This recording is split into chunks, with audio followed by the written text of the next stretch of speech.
It's a scary thing to be introduced as an institution by someone who is not here.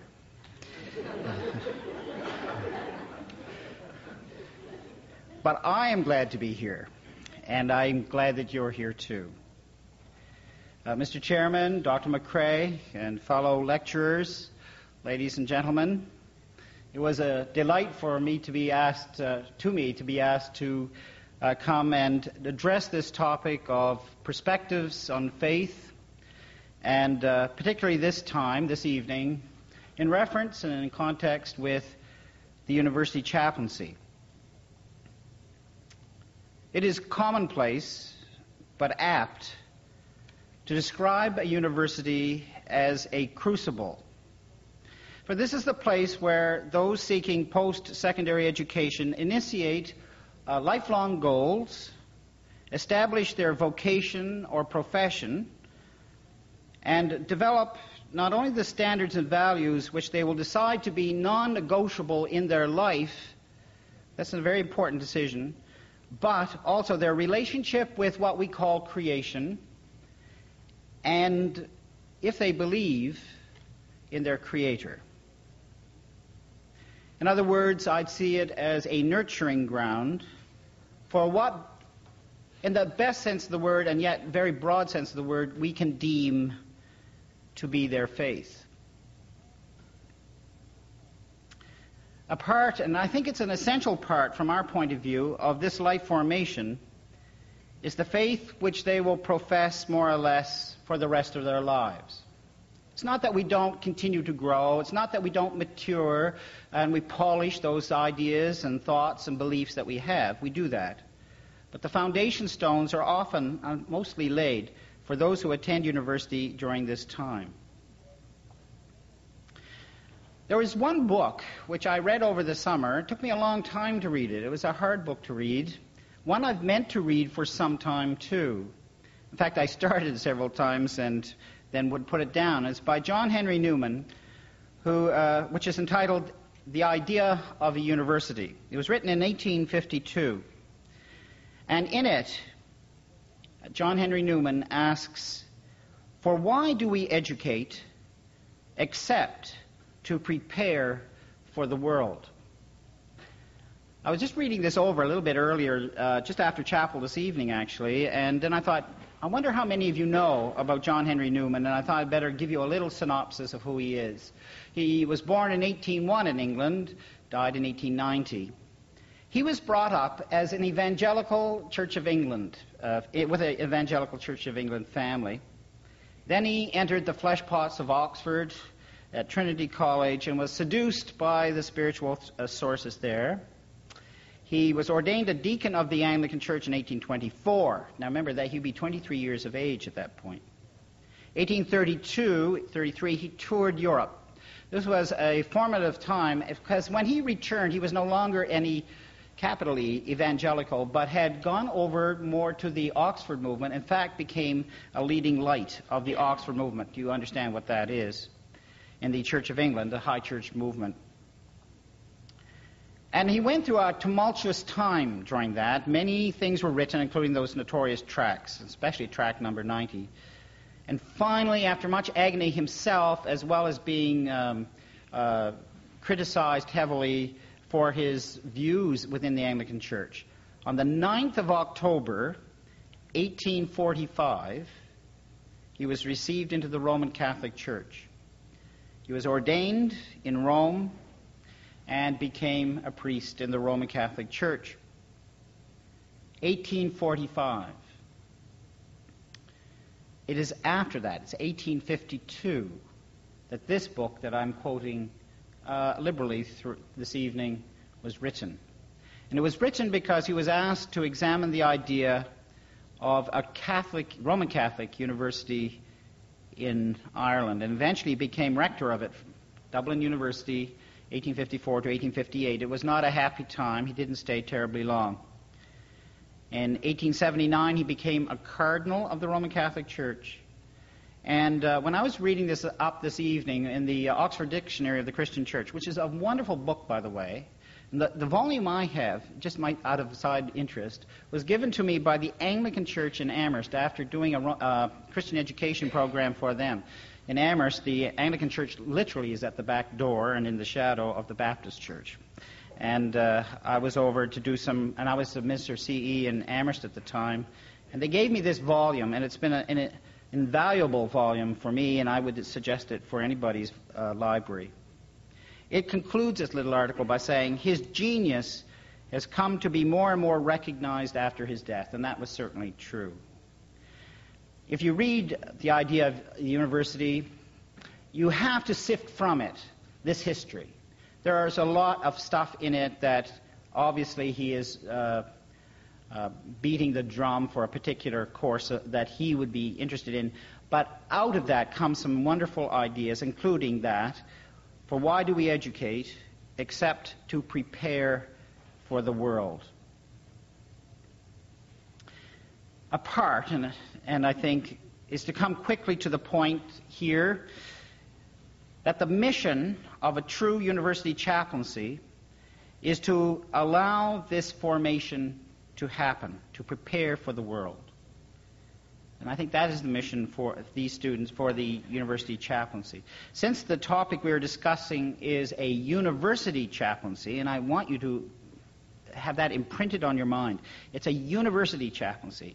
It must be understood within the context of the university rather than that of a faith community, or a church, if you like, or whatever. But I say faith community because chaplaincy more and more must be sensitive to other faiths expressions, Islam, Buddhism, so on.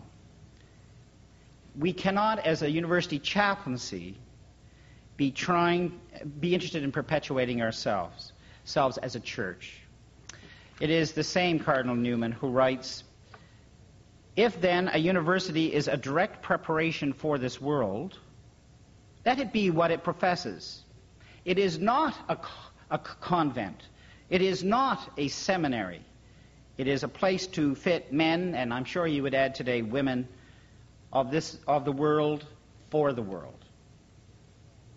I don't think anybody in their right mind would describe Acadia University as a convent today.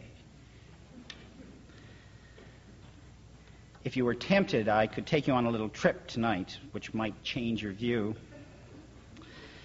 I had... Actually, it was very touching. The Don of Chipman House took me out for supper tonight because of this, and I find out a lot of things as it goes along. The traditional concepts, values, and approaches of universities in general, and the particular university involved, must be respected by the individuals who seek to be chaplains. Do you understand what I'm saying? The approach of the university is totally important and must be respected by those who seek to be their chaplains. University education has always approached learning as an art. I say that in a very broad sense. It promotes learning by asking questions, testing the evidence, and deciding what is true. And this is the opinion of no less than John Henry Newman, who wrote that all branches of knowledge are connected together, because the subject matter of knowledge is intimately united in itself as being the acts of the work of the Creator. This consideration, if well-founded, must be taken into account not only as regards the attainment of truth, which is their common end, but as regards the influence which they exercise upon whose education consists in the study of them. The university is a trustee, of course, of previous learning. That's one part of the job of the university, to keep safe the learning of truths that have already been discovered. And it must be saved for those who follow. But even this preserved knowledge must still remain open to testing and trial by application. You understand? This is how a university works. This is not inconsistent, though, with the Christian doctrine of a general and continuing revelation, that new information is continually revealed to the inquiring mind. Progressive knowledge is a part of the human experience as we learn more and more about life. This is just a general philosophy of where a university is. But if we're going to talk about university chaplaincies, we need to understand that. A university chaplaincy, then, encourages this process of spiritual inquiry. It offers guidance and appropriate resources and allows for personal interpretation of what is discovered. I will not tell people how they must form the information they have gathered. They must do that themselves, as they should be doing in any class. Now that we have introduced the subject, let us have some definitions. Let us define some of the terms which we're using, and one of them is university chaplaincy. It is a distinct component belonging to, if it is a university chaplaincy, it must be a distinct component belonging to the university as an academic community, as it is at Acadia, by the way. A real university chaplaincy, that is, one that is a part of the university system, is quite different from a church-sponsored ministry. A university chaplaincy is one which is paid for by the university, staffed by university personnel who have met the university's employment qualifications and standards. And the chaplaincy's earthly responsibility is solely to the university as one of its departments. This is to compare, by the way, with church-related ministries on campus, as they say. It's not a phrase with which I'm too comfortable, but many universities have chaplaincies, but they are paid for by the churches, and they are just people who work on the campus and have no real official part within the university structure, as compared with, say, at Acadia or Mount Allison, where they are definitely a department of the university. Taking the larger suggestion that a university is a crucible, if you accept that, a university chaplaincy becomes a crucible of faith. This is in contrast with any who wish, sometimes in the best sense, sometimes in the worst sense of the words, to propagandize or indoctrinate students with their own version of spirituality and faith. It may be partly distinguished by saying that a university chaplaincy is a ministry, not a mission. It sees the university campus as a place where people need to be served. You must remember that the root word for service or serve is minister. It is not a mission field, as far as the university chaplaincy is concerned, to convert any particular student to any particular brand of religion. Okay, that's what I define as university chaplaincy. Faith. Faith is defined by the concise Oxford Dictionary as reliance or trust in, belief founded on authority. And in theological terms, it would continue to say belief in religious doctrines, especially as affects character and content, spiritual apprehension of divine truth apart from proof, systems of religious belief. Dear old John Henry Newman would warn that undiscerning Christians would misrepresent faith so that, in quotations, it became fashionable to say that faith was not an acceptance of revealed doctrine, not an act of the intellect, but a feeling, an emotion, an affectation, an appetency or longing for. And as this view of faith obtained credence, so was the connection of faith with truth and knowledge more and more either forgotten or denied. I think that is a warning that was given in 1852, which is certainly contemporary for us today. How often faith in many of our churches is considered more a feeling than an intellectual assent. There is a good article on biblical concepts of faith by Daniel N. Schowalter in a book, again, I would recommend to you, the Oxford Companion of the Bible. It's one that's still in print. It's just, actually, is not that old, and I found it very useful. Those are some definitions that I thought might be helpful to understand the rest of what I'm going to say. The next section is called, for me, Faith and the University. So let us look at the goal of personal growth. We hear about that all the time at university. This is a place to grow, Acadia is called. In 1996, it cannot be assumed that students are entering university with any predetermined concept of faith or religious practice. It is, I believe, to be a conservative estimate to say that 50% of new students, say they came in this September, have no religious tradition or knowledge. I'd almost say that's a very conservative estimate, but at least 50% have no religious tradition or knowledge. I think this should shock even the most secular person or atheist as well as the faithful. For it means that these students coming in have not come to a personal decision about their spiritual life. They haven't even started. This also connotes that these students are almost 100% ignorant of any religious knowledge, of any religious or spiritual formation, or any skill in dealing with the spiritual experiences which they will obviously meet and often meet at university, but will have to meet in their life at some time, such as birth, death, relationships, literature, appreciation of nature, and so forth. One of the things that happen to students at university often is the death of grandparents.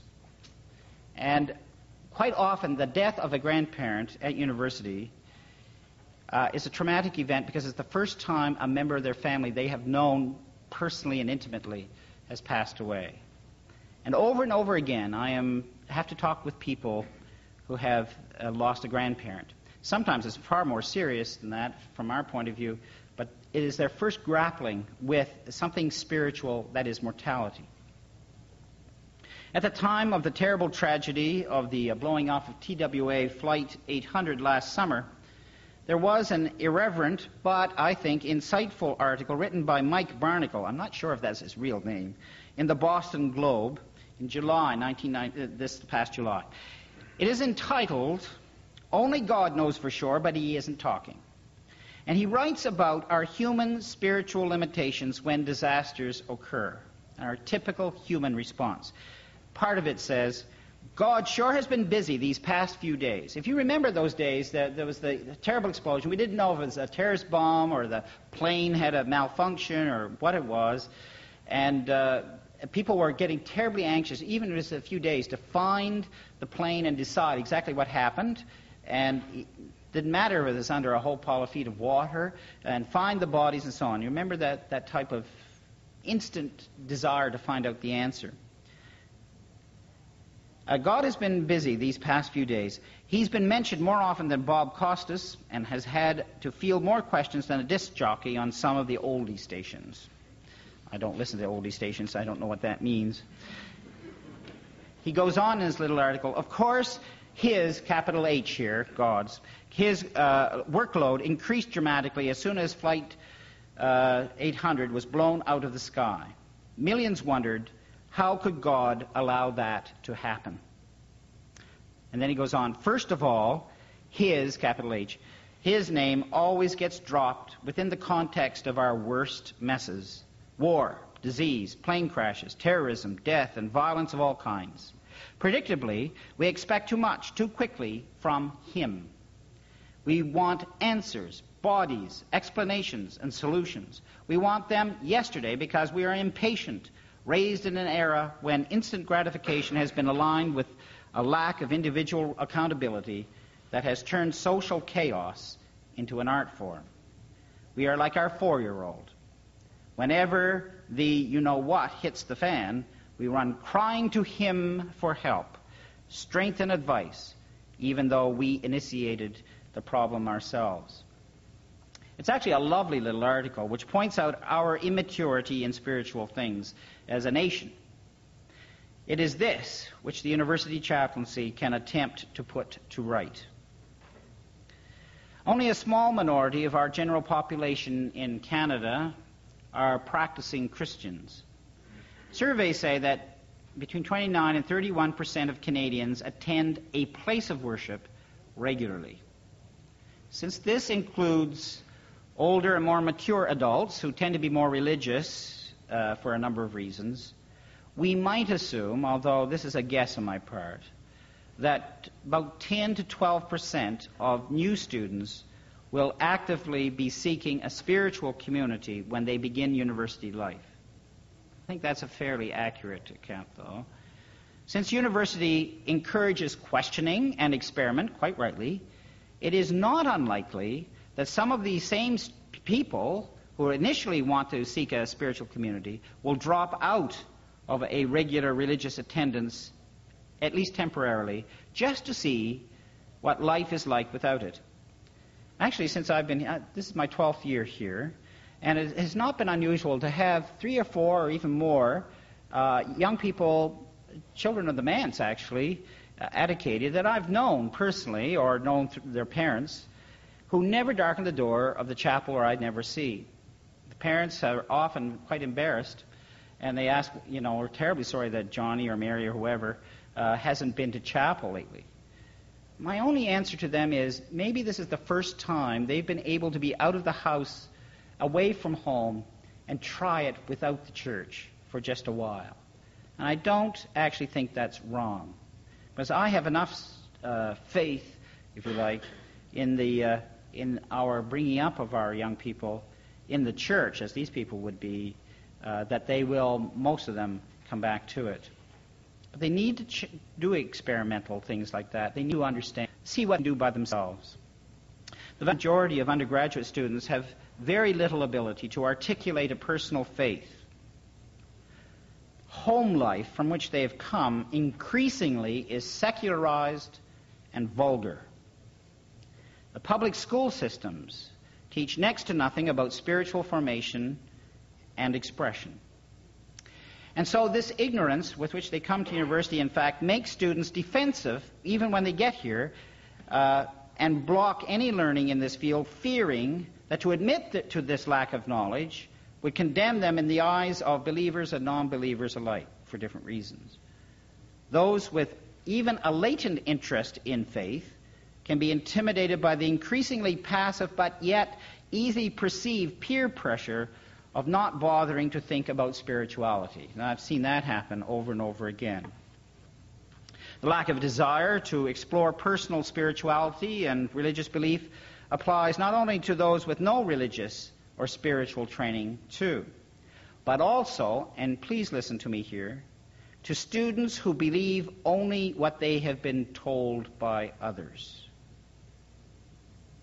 Left only to this state of affairs, it means they are people who are content to leave their beliefs to being no more than faith in the faith of others.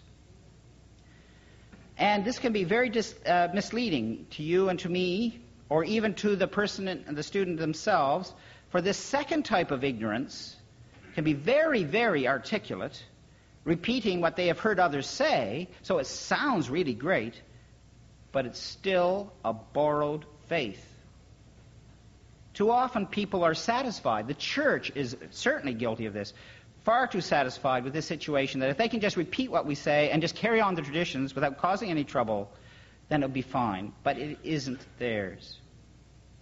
And it, of course, is immediately recognized by you as being unbiblical. A university, if it is to be what it intends to be, should promote intellectual and spiritual growth of each member of the community. In terms of faith, in general terms, the university tries to open to students the possibility of, and I would say the word, trust. That is perhaps an important step. In a limited way, this means teaching which information they can trust, but this is not complete in itself either. Students need to learn that there are infinitely greater aspects of trust to be learned before they can take their place in human society. The building of trust, then, is closely related to creation of some sort of faith. And the university should, as the church, aim, quote, as Newman would say, at regenerating the very depth of the heart. Truly, a university has a rarefied atmosphere. Some people have described it to me as a hothouse environment where students and faculty search for truth in every academic discipline possible so that they may become learneds. Although the classrooms, laboratories, library, and seminar rooms are primary places for discovery and learning, it is also just as important that students, which include in this case faculty and the staff, that they frequent common rooms and coffee lounges and offices and dining halls and residences and, ideally, the chapel, so that they may interact, discuss, argue, and combine their ideas and beliefs.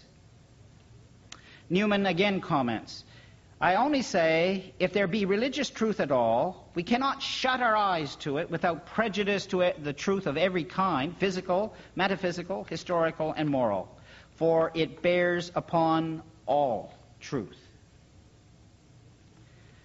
For the Christian, it is an opportunity to understand a little deeper the exchange which Jesus had with the people around him, recorded in St. John chapter 8, verse 32, when he says, if you stand by my teaching, you are truly my disciples. You will know the truth, and the truth will set you free. This is a verse that I depend on quite often. It is the chapter which opens with Jesus' words, no follower of mine shall walk in darkness. He shall have the light of life. And then Jesus goes on to explain that faith in him is not a matter of just inheriting a story with a capital S, even if that story is the story of the father Abraham, very precious to the Israelites, of course.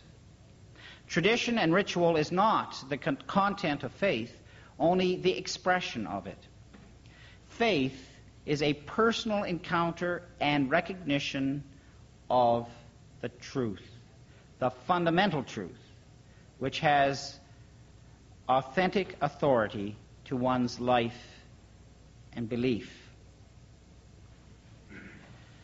Jesus makes this quite clear, I think, in his case, that unless one abides, I use that word in quotation marks because it appears in this section of Scripture, abide in the Word. Unless one abides in his Word, then only is he or she a true disciple. Marcus Dodds, in his exegesis of the passage in the Expositor's Greek Testament, writes this, and I think it's quite good. By abiding in Christ, and by abiding in Christ's Word, making it the rule of their life and accepting him as their guide and teacher, they would come to that knowledge of the truth which only experimental testing of it can bring. Interesting, isn't it? Because that fits in the university, doesn't it? And the truth regarding their relation to him and to God would turn all service and all life into liberty. Freedom, a condition of absolute liberty from an all outward constraint, is only attained when a person attains fellowship with God, who is absolutely free in the truth. This is truth in terms which any university, I think, can accept. Whether it believes this particular declaration or not, it can accept this overall view of truth. Personal experience and acceptance is vital to a healthy spiritual life. And to allow this to happen, there are risks which must be taken to permit the freedom of a person to explore, to question, to experience how their lives encounter spiritual things and faith as a consequence of these encounters. The risk, of course, is to allow the person to explore where they will, and perhaps missing the important material. It means that a student requires a sense of trust before taking this risk, a trust which is a beginning step of faith. On the other hand, if one is convinced that there is a profound truth in a particular belief, then that truth will eventually win the attention of the seeker, and I believe that for the Christian faith. The university chaplaincy meets people at this crossing point, where lives intersect with life experiences which have come their way, either by being sought or by happenstance. A lot of students discover faith by happenstance, or the result of their own decision and behavior, this crossing point. So now we've been talking about university as a place for growth. Growth, something desired by both spiritual and educational interests, infers that there will be a change from what is to something new. There will be an evolution and change as a direct result, determined by the new information discovered, understanding, and experience.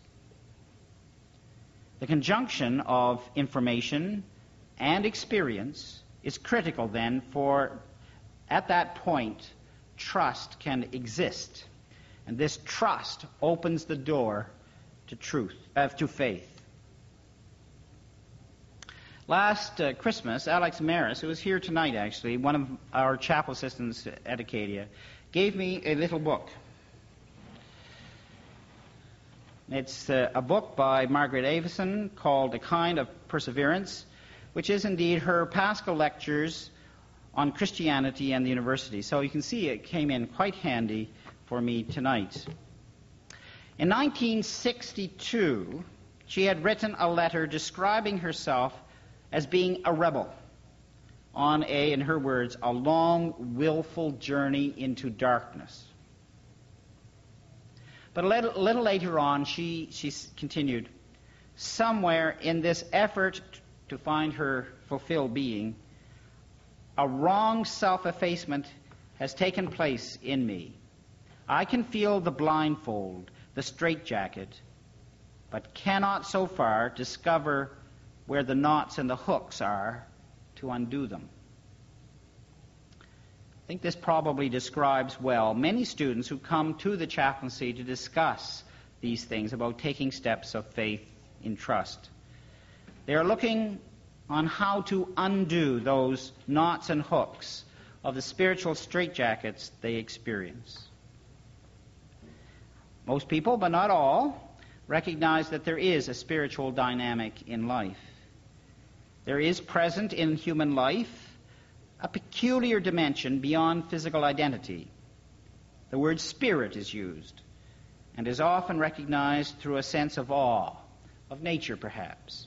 I've had many students come in and talk about going out on the dikes, of course, out here in Wolfville. It's such a gorgeous and beautiful place, and come back. In fact, I've had chapel assistants speak very profoundly about their experiences out on the dikes and the beauty there. Spirit is often used as a word recognizing wonder and intellectual quest, how things work, in other words, in nature and so on. That's often discovered in the classroom and the laboratory. The microscope can do wonders for being wondered. Spirit is also used to describe inner realities of meaning and worth, which build often out of relationships, and especially at Acadia, which is a residential university, there's a lot of this going on. A lot of it's terribly confused and sordid, but nonetheless, it is a struggle of trying to find spirit and meaning in a relationship. And of course, love, the spirit of love, in its broadest sense, a relationship between two humans. And it reaches its deepest sense when contemplating the eternal, not unlike the well Jesus mentions to the Samaritan woman, the water I shall give will be a spring of water within him, welling up and bringing eternal life. University chaplaincy should point out that well, I think, in quotation marks, and demonstrate how one can dip into this source of water, this eternal water welling up. Or to use another analogy of St. Paul, the chaplaincy can plant and or water the seeds of faith like himself and Apollos, but it is God who makes them grow in his garden. In other words, a chaplaincy at a university is present to encourage the discovery made through awe, wonder, intellectual quest, perceiving inner realities, and love, and to devise a reasonable interpretation of these discoveries, which can be very confusing to people when they're first exposed to them. It might be added that the chaplaincy is unlikely to be present at the harvest of this growth. Remember, students are usually only present at the university for 3 or 4 years before moving on to either another university for further study or into their profession. This 3 or 4 years is a precious little time for someone completely strange to spiritual formation to develop a mature faith and standard of behavior. Nonetheless, story after story, I can tell you, could be told of the positive influences which a chaplaincy has on university students. Growth in faith formation is not confined also to individuals.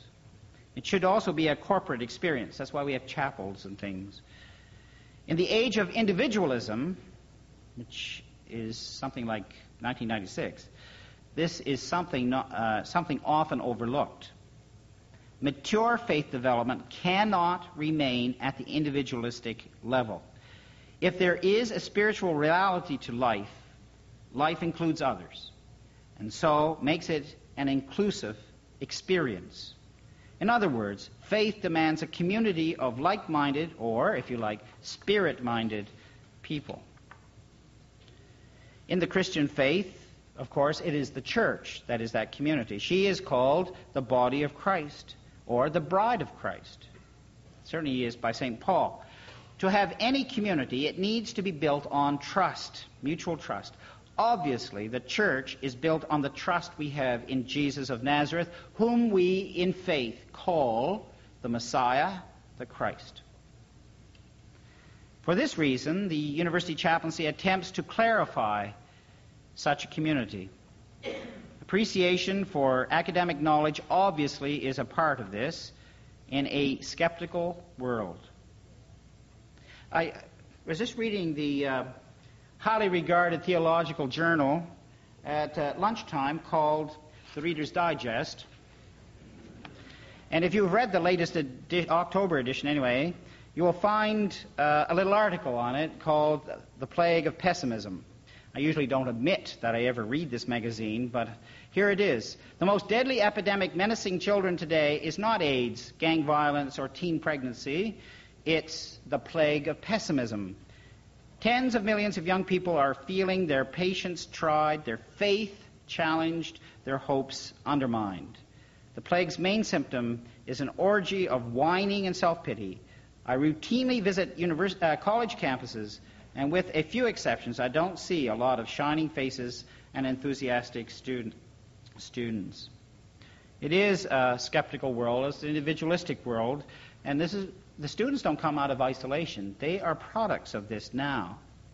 When we look around our world, and particularly, I would add, our North American world, we can see more and more skepticism and less trust of each other.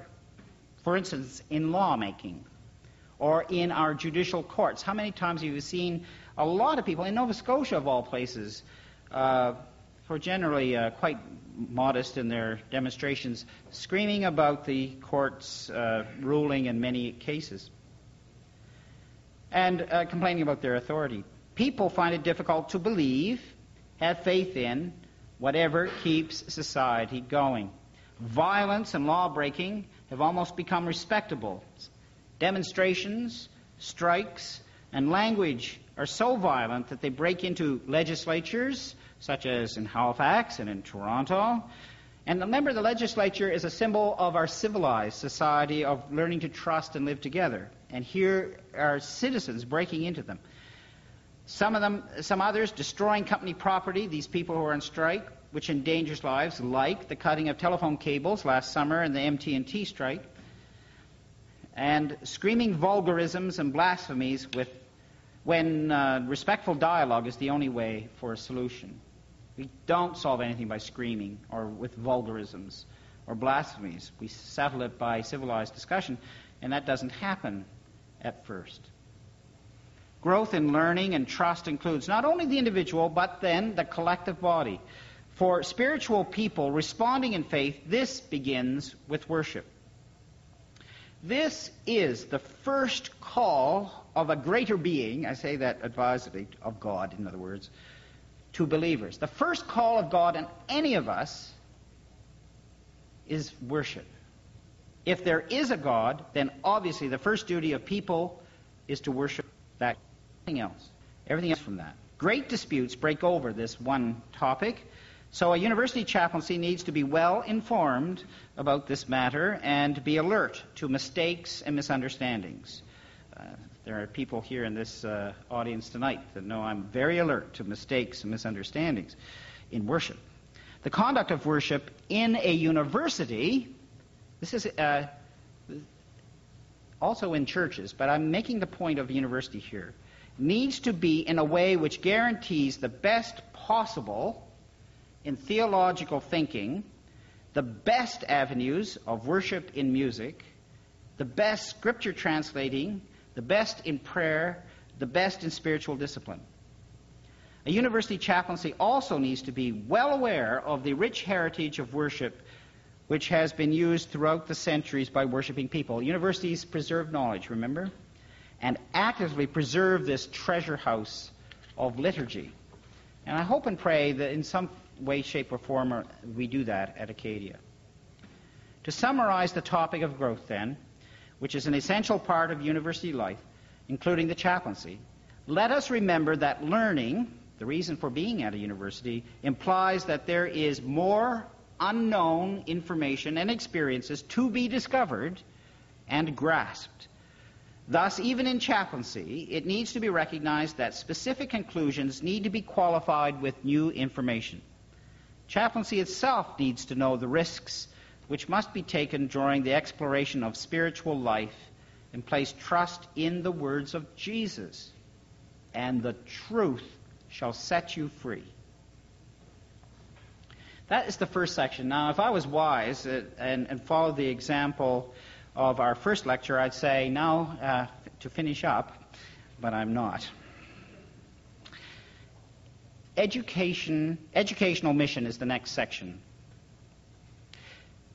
The university is an educational institution, and the chaplaincy has a definitive role to play in this mission. This part of the growth of people in the university involves learning new things. The chaplaincy has some specific tasks to carry out. Obviously, the many regular sermons and Bible studies and lectures and so on will be a part of the educational activity of the university, but it's much more than that. Education must be one of the foundation blocks underneath all of what a university does.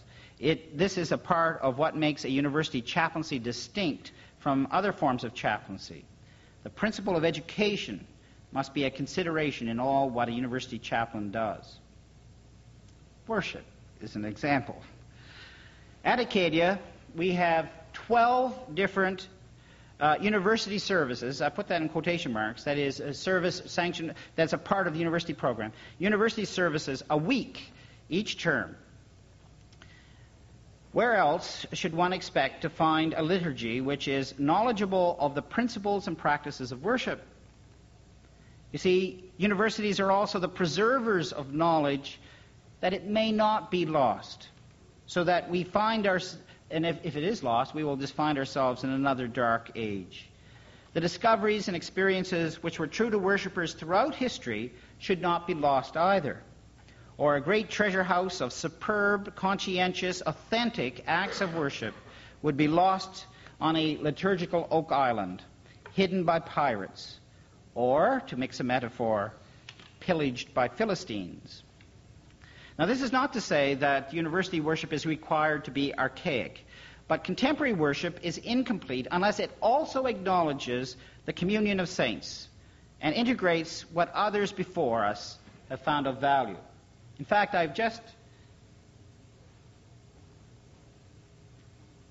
this evening at 6:15, I just used one of these services. There's a little book. I have a couple here. If you want one, you can just come down and take it. I was talking to Alex after the service, and I think he was dubious anybody would want it. But there are 26 little services that I have written as a university liturgy for Acadia. In it, you will find, like tonight's, we used service 2, we had the Magnificat. How many of our young people have been in church and learned the Magnificat and its beauty and its use and proper place where it should be in a Vespers? So it's that's what I'm talking about. But yet it's a service written here in the last year or two. In that sense, it's contemporary.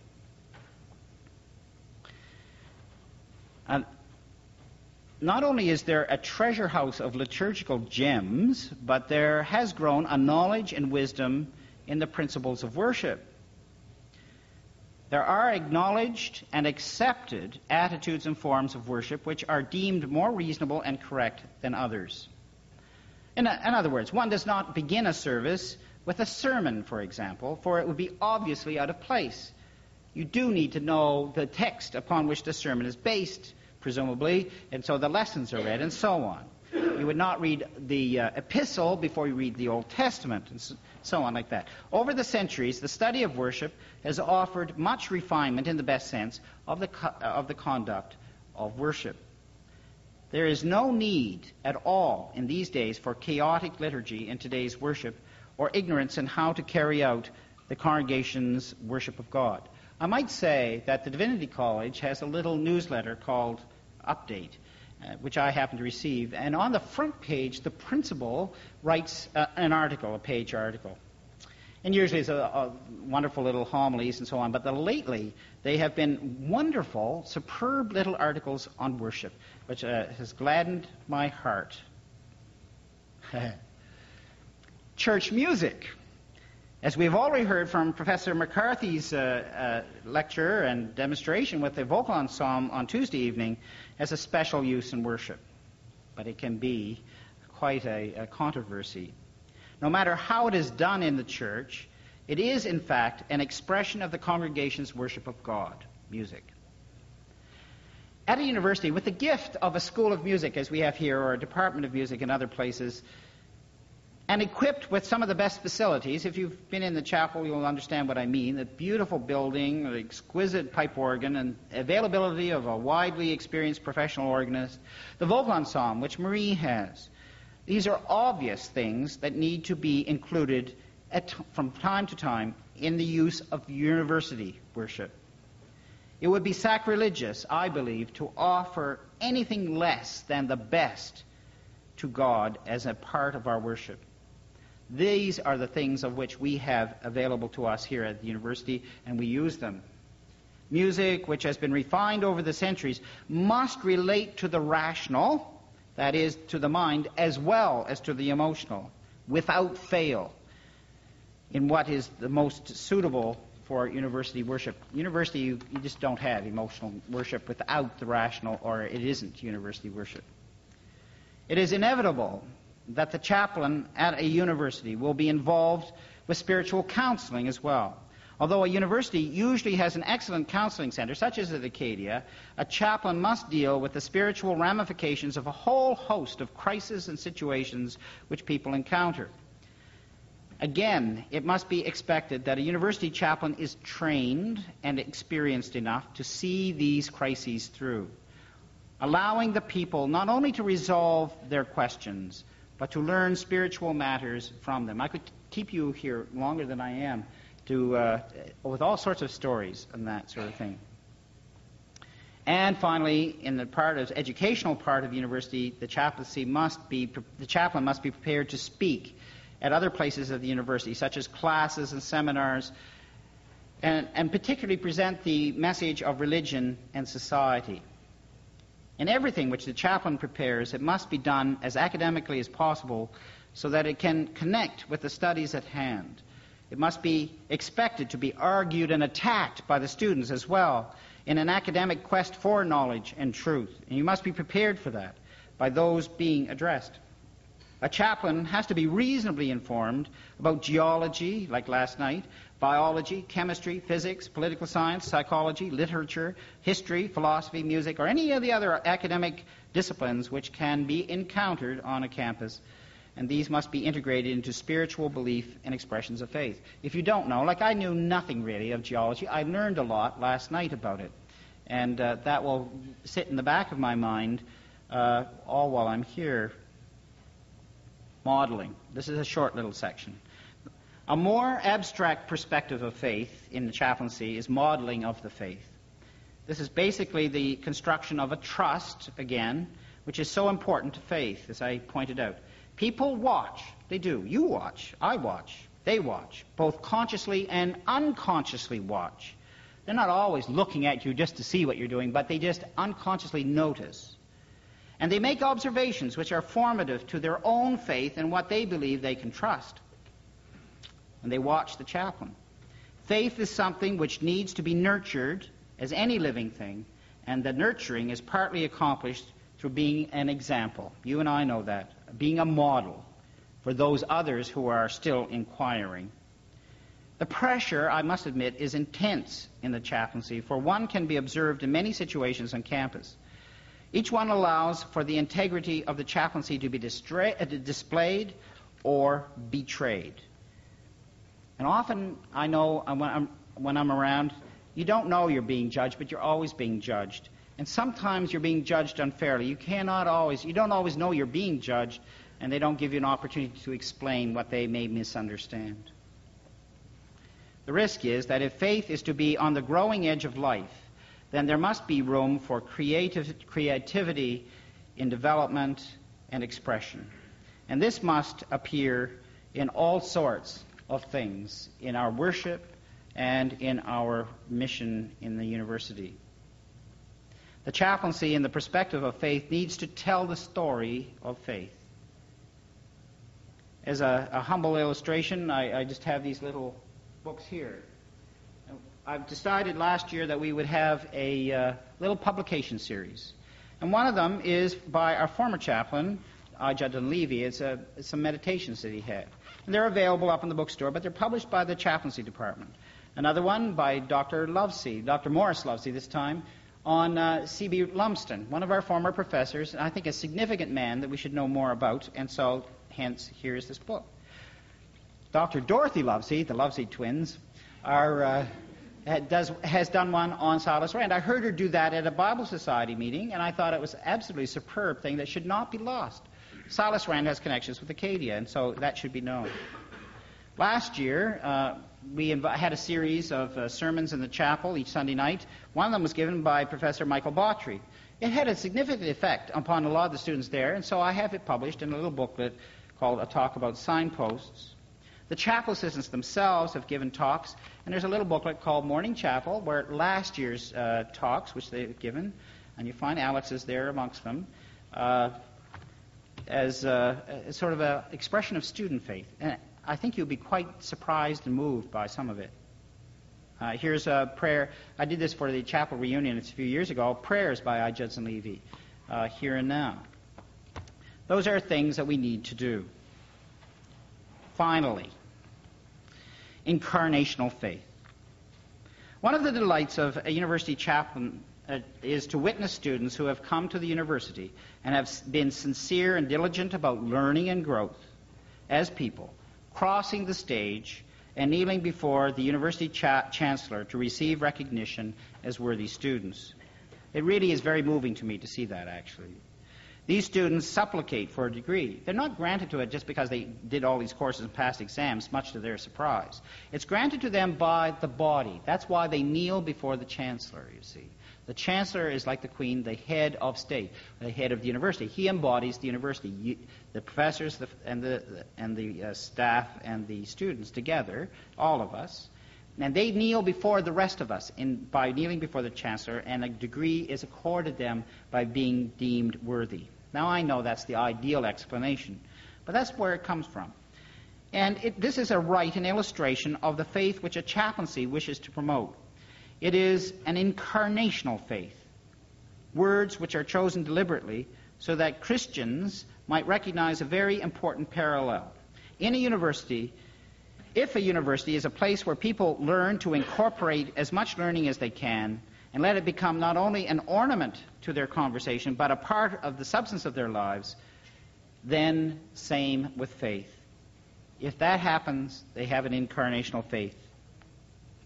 The ideals are established, the ethical standards and morals accepted as a result of a thorough education, which should allow the person to mature, become unselfish, creative, compassionate, wise, and spiritual in all aspects.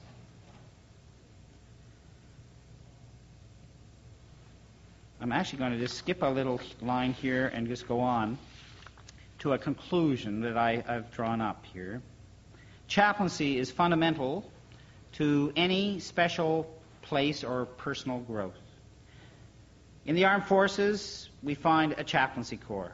Hospitals, nursing homes, even airports have chaplaincies, where a ministry is provided to those with special needs. An article by Bob Harvey in the Ottawa Citizen last August is crudely headlined, "Spiritual Healing Makes Economic Sense." And he writes, "Spirituality is good medicine, and it's cheap, too. A growing body of scientific research shows those who believe in something more than their physicians not only enjoy life more, but also live longer and are healthier.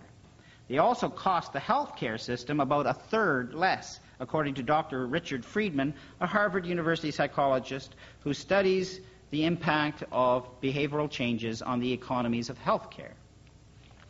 This is true of universities as well. Universities are not summer camps or elite clubs. They are the formation ground of society's leaders in the future who have had the privilege to attain a post-education, secondary education. There are implicit responsibilities involved for those who have had these advantages. A university education is not just for the advancement of an individual, but rather society's way of developing members who will be able to make a special, possibly greater, contribution than those without this education. A university is not a vocational school, but a formation community. Faith development, then, is at the top of the list for evaluation criteria applied to students of universities. If it is not formally recognized as it once was, it is just as important in an informal way to the future of our civilization. Like the hospitals, it is time for the universities to take chaplaincy seriously, which I believe Acadia does. It is also time for spiritual communities like our churches to take it seriously too. In that same article, by Bob Harvey, it concludes, "The Vancouver Hospital has a $6 million grant from a Buddhist group to start a wellness clinic." As a Christian, I believe it is folly for the church to trivialize any chaplaincy, and particularly the university chaplaincy, or to think that it can be done as a sideline to a congregation or parish. It is not all sweetness and light. I belong to the Canadian University Chaplains Association, and Jeff Hall was at the University of Ottawa.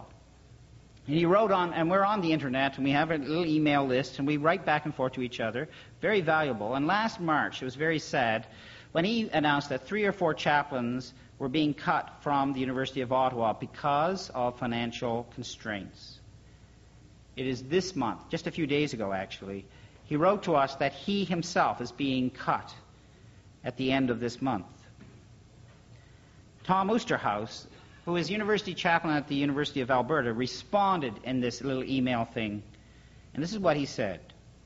"Now that the Harris government is in power in Ontario, it will likely become more obvious that the economistic way of life has helped to promote the crisis of the university.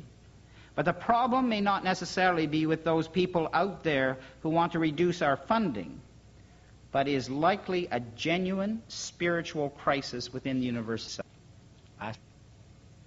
Therefore, we might conclude by saying that the university chaplaincy has a distinct ministry, very different from a pastoral ministry, which has an integral part of a university's mission.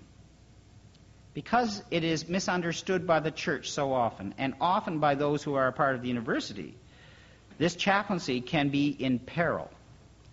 Funding often is the first thing to go. And, like a house of cards, the university chaplaincy can come down in an instant. The University of Ottawa is an example, but there are others close to home, and I can tell you them. The university chaplaincy should be an incubation chamber for spiritual formation, and probably will be the only time when this happens to many of these students, if they should take advantage of the opportunity while they're at university. If the church is serious about spiritual formation, it will have to take a big risk and invest in this ministry over which they have little control. It is a risk for all of us, I understand that, but especially of the Christian persuasion, for we cannot guarantee that everyone will become little Christians, let alone be formed into a particular model that we would like of the faith. But it is, in my opinion, an essential part of university life. It is a vast ministry which can affect the business, the educational, the political, the medical, and the religious leaders of our next generation. Personally, I have confidence that this is the right direction in which to spend much of our resources, not in a self-interested way, but that the people who avail themselves of a university education will not be cheated because we have failed in determination resources and in faith to offer a new vision, a new attitude, a new life to those who are going to make a great difference in our nation and in our world in the next half century. Thank you.